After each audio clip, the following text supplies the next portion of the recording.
and welcome to the Platitude Era. Today our video is the Blue Apron Bob's Burger promotion, and it's the first burger. The burger is known as the Quantum of Salsa Burger. We signed up for Blue Apron. This is our first Blue Apron experience. What did you think? So what did you think of the experience with Blue Apron? Well, you cooked this meal, so I can't attest for this one, but I was semi in charge of cooking the other meal, which was Chinese chicken meatballs, which was pretty good. And for me personally, I found the experience kind of nice, just to kind of in the same ways, like when you're writing an essay, or if you're just working on something, it's kind of nice to see the starting point where, like, oh, here's all this stuff I have to do, and then see the finished product, and then being able to look at the finished product and say, yeah, that was pretty good. I'm glad I did pretty good. So in that regard, I enjoyed that, but you tell me, because you were mostly in charge of cooking this burger. Well, to begin with this Quantum of Salsa Burger, we need to start at the beginning. And the beginning is an unboxing. So Blue Apron, they send you this box, and it's very nicely decorated. On the top, it's got the Blue Apron logo with the words Blue Apron. And then on the side of the box, it's those little drawings of the ingredients that make up the whole experience of Blue Aprons. So as you're opening the box, first they send you the ingredients and the recipes. So if you want to duplicate this experience again, you know what ingredients to buy at your local market. And then once after you take out the recipes, ingredients, it's wrapped in some kind of, what do you call that, a space age blanket, the one the astronauts use? Well, it kind of looks like the foil insulation that you get in your lunchbox when you were a kid. So it's probably the same thing. So I wonder how long it's been out in the mail that they wrap it in that foil. Well, I think they ship it for about a week. It seems like that. I think we got like the email confirmation a week before it actually got to our door. And then there's a couple more things inside the box. And once you open the foiling, the first thing, it's the bag of ice. And surprisingly, our ice was still pretty much more ice with some water. Then it came with a lime, which was used to make the salsa. Then there was a package there of, what was that called? The knickknacks? Yeah, that's the knickknacks. That's like it was like the chipotle paste, maybe breadcrumbs, some other like little bits that are involved. It's not like, they're like little add-ons for the recipe. And then there was those little buns, really small. As you can see, my hand was bigger than the buns, so it kind of hurt paying the price and just getting these really small burgers. There was 2 packages of knickknacks because it gave us 2 meals.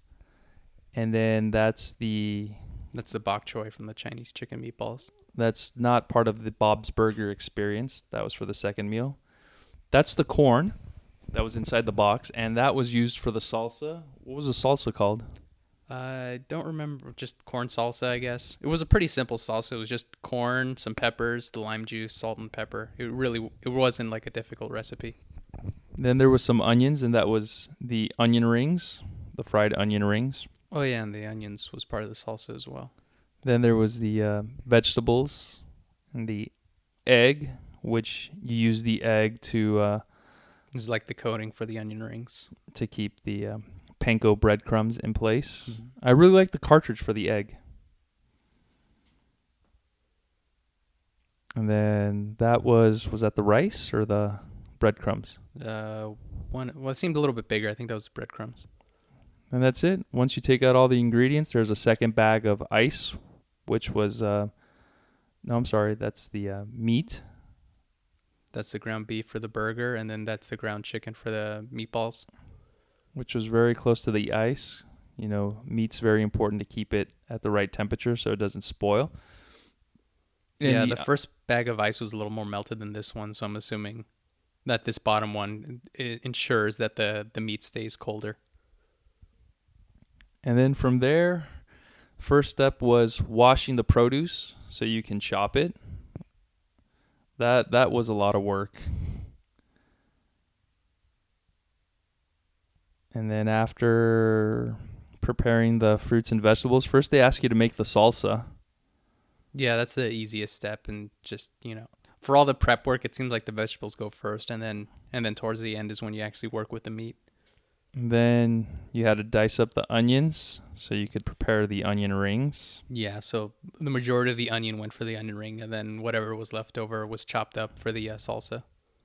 I really liked the peppers. What were the peppers called? I think they were like called picante or picanito, something like that. Yeah, sweet. I don't know how to read that. Picante peppers were really good. Gave it a really nice flavor. Then you had to cut up the cheese because that was going to melt over the burger. The cheese was Monterey Jack cheese. It was, what would you say was the messiest part about this whole experience? The messiest part, I guess anything involved. Well, I guess once you were like coating the onion rings, just the process for that, you were inexperienced with how the process for onion rings worked. So then it became trickier as the process went on. And then the exciting part was you didn't have to fry the onion rings. You baked them, and I think that was a huge plus. It made them very crispy and warm. Would you have preferred to fry the onion rings or bake them? That might have been a step too far for most people. So just shoving them in an oven and then coating them in a little olive oil, I guess, is what the majority of people are capable of doing for onion rings. And it's funny. It's a whole burger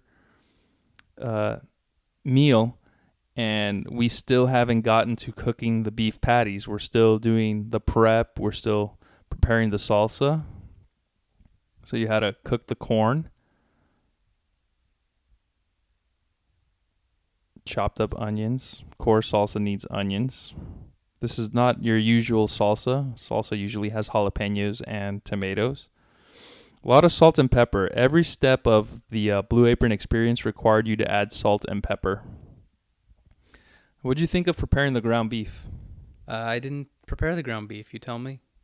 It was fun. It was a lot of fun. I felt like that episode of Bob's Burgers where they were preparing, I think, their 1 millionth burger, or was it 10 millionth burger?